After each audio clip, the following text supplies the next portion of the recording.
You know, man, my man, we out here, I mean, trying to promote this HIV video to let these young folks and these older folks know that it ain't good.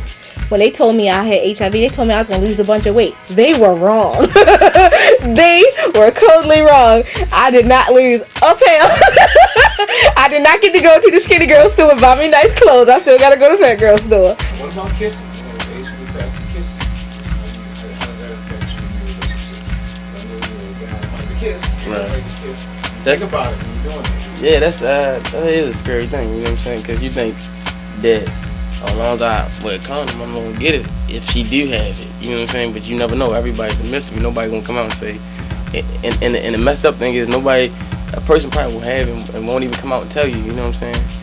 Well, I'm happy. I'm having fun. My life is great.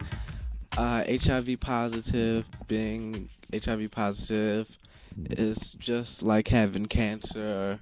I mean, one day something will happen and